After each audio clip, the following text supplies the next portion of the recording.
시민사회가 힘을 잃은 건 아니고요. 네. 제가 볼 땐 점점 더 강화되고 있고, 왜냐하면 사회 커뮤니케이션 방식이 옛날 같은 탑다운이 아니라 이제 바텀업으로 올라가고, 그다음에 커뮤니케이션 방식도 이제 오가니제이션이 아니라 네트워크잖아요. 네. 그 오가니제이션은 정당이나 교회나 군대처럼 위에서 아래로 내려오는, 이게 이제 자율적인 수평적인 이런 커뮤니케이션 SNS에서 드러나듯이 이렇게 되기 때문에 그게 사람들의 오락 방식이고 노동 방식이고 이렇게 되기 때문에 필연적이라고 보는데, 제가 볼 때는 현 정부 자체가 약간 뭐랄까 시대착오가 있어요. 아나크로니즘이 있어가지고 그것 때문에 지금 이 모델을 70년대 그렇죠. 그 모델로 가다 보니까 이쪽을 적대시하고 있죠 지금. 그래서 웬만하면 다 그 사법적으로 개입하려고 하고 있고, 그런 가운데서 이제 위축되어 있는 것처럼 보이지만 실제로는 이게 점점 용광로처럼 계속 갈 수밖에 없는. 그래서 뭐 현상적으로는 위축되어 보이지만은 실질적으로 보게 되면 필연적으로 그렇게 갈 수밖에 없기 때문에 제가 뭐 약화되고 있다고 보지는 않습니다. 더 강화될 거고요. 사람들이 정치에 관심이 없다고 했지만 이번에 뭐 한진중공업 예라든지 또는 그 전에 촛불 예라든지 또는 홍대 청소노동자들과 연대하는 문제라든지 전통적인 운동권이 아닌 시민들이 자기들의 그 발언을 하고 있거든요. 정치적 발언들을 과거와는 완전히 다른 방식으로 이런 데 좀 주목해서 봐야 될 거라고 생각합니다. 왜냐하면 이것이 이제 새롭게 형성되고 있는 디지털 시민사회의 그 현상들을 보여주는 단편들이라고 봐요. 그래서 그걸 보게 되면 앞으로 미래의 어떤 지향들을 읽을 수 있지 않을까 이렇게 봅니다. 그 산업사회에서 정보화사회 모델로 이제 넘어가는 부분이 있다고 생각합니다. 그렇게 되면 이제 정치 자체가 과거의 그 저개발의 정치에서 과개발의 정치로 넘어가거든요. 저개발의 정치는 생존으로서의 정치고 투쟁으로서의 정치인데, 과개발의 정치는 되게 오락으로서의 정치, 유희로서의 정치, 이제 진지함과 오락성이 섞여 있는 이런 패러다임으로 좀 변해가거든요. 역사적 필연이라고 보고, 왜냐하면 정보사회 속에서는 정보사회라는 게 이제 노동자들의 대다수가 컴퓨터 앞에서 일하는 사회잖아요.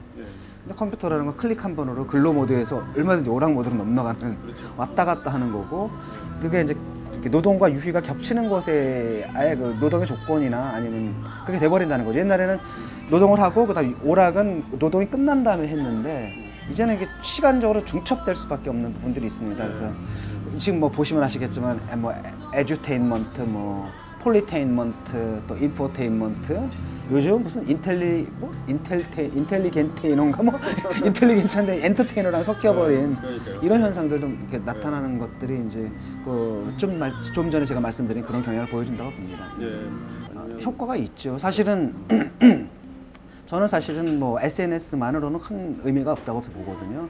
SNS와 오프라인이 결합될 때, 이번에 촛불 집회도 그랬고, 그다음에 이번 한진중공업도 그랬고, 근데 옛날 과거의 패러다임으로 보게 되면 뭐 시시하겠죠, 이런 것이. 시시하겠지만은 저는 그 운동권들이 각하고 공통성이 있다면은 산업사회 패러다임 위에 서 있다. 아직 예를 들면 옛날에는 뭔가 생산을 한다는 건 눈에 보이는 물체를 생산하고 오브제를 생산하잖아요.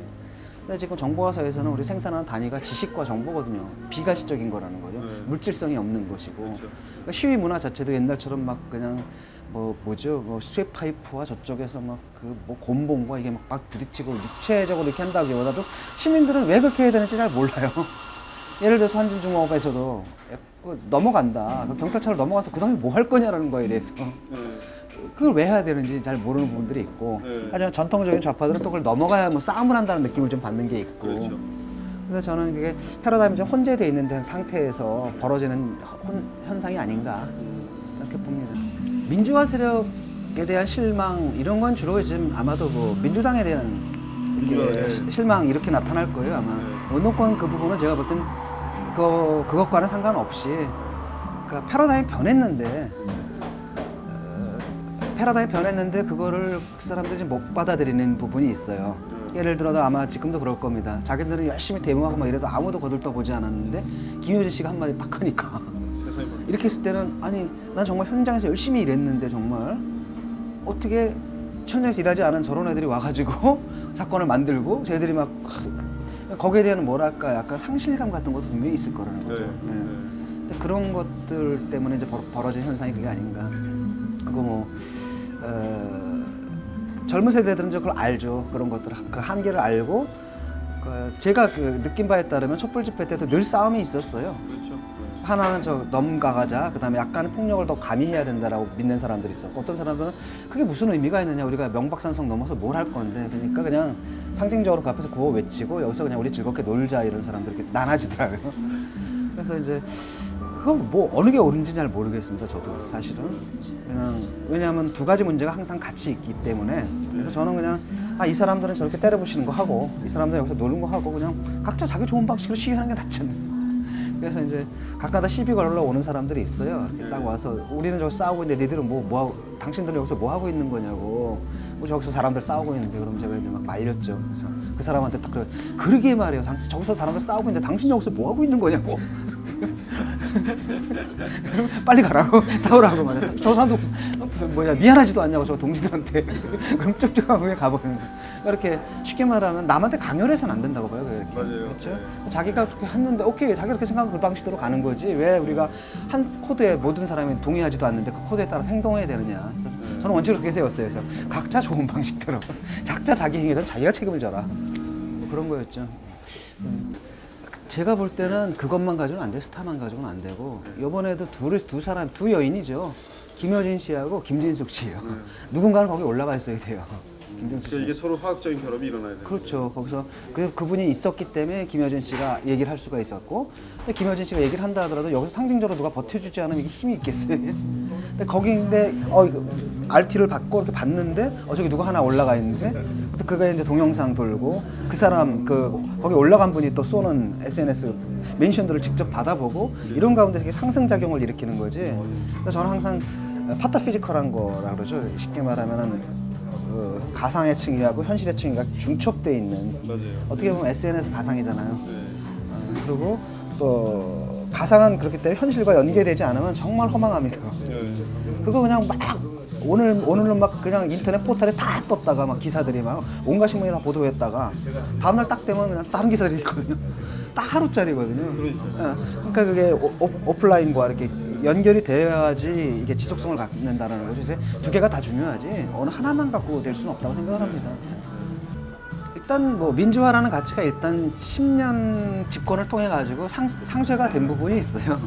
어느 정도 사람들이 이제 자기가 누리게 되면 더 이상 원하지 않거든요. 내가 배가 부르면 더 이상 밥을 먹고 싶지 않아 하듯이 그 전에까지만 해도 그게 없었기 때문에 민주 이런 가치들이 있었는데, 그게 이제 두 정권을 거치면서 어느 정도 실현이 된 측면이 있거든요. 거기에 대한 욕망은 이제 떨어지는 거고 다른 문제가 제기되는 거죠. 이제 경제 문제인데, 민주당이 사실은 한나라당하고 경제 정책에서는 큰 차이가 없었거든요. 그러다 보니까 중산층이 없어진 거예요. 근데 아주 좀 황당한 건 뭐냐면 사실 한나라당을 지지하는 사람들은 강남 사람들이 아니거든요. 하층민들이지 되게. 강남과 하층민의 연합이고 오히려 중산층들은 민주당을 지지한다는 거죠. 근데 민주당이 그 경제의 정책을 통해 가지고 중산층을 몰락시켜 버렸거든요 지금. 그러니까 사람들이 이렇게 아래로 내려가게 되면은 그때는 오히려 이제 한나라당 지지로 가버린다는 거예요. 경제 수준이 그렇게 돼버리면은. 근데 그때 이제 등장한 게 이명박 대통령이고, 그 뭐 압도적인 표차로 이기지 않았습니까? 근데 그게 유권자가 많이 참여하진 않았지만 자기 지지 기반을 스스로 없앤 거죠. 역설적으로 그러는데 좌우 뭐 이렇게 얘기하는데 솔직히 말하면 우익들은 저학력, 저소득자예요. 요즘은 강남 좌파 이런 얘기 나오잖아요. 오히려 진보신당도 보게 되면 가장 좌파적이잖아요. 보게 되면 뭐 이제 프롤레타리아가 아닙니다. 나름대로 전문직들이에요.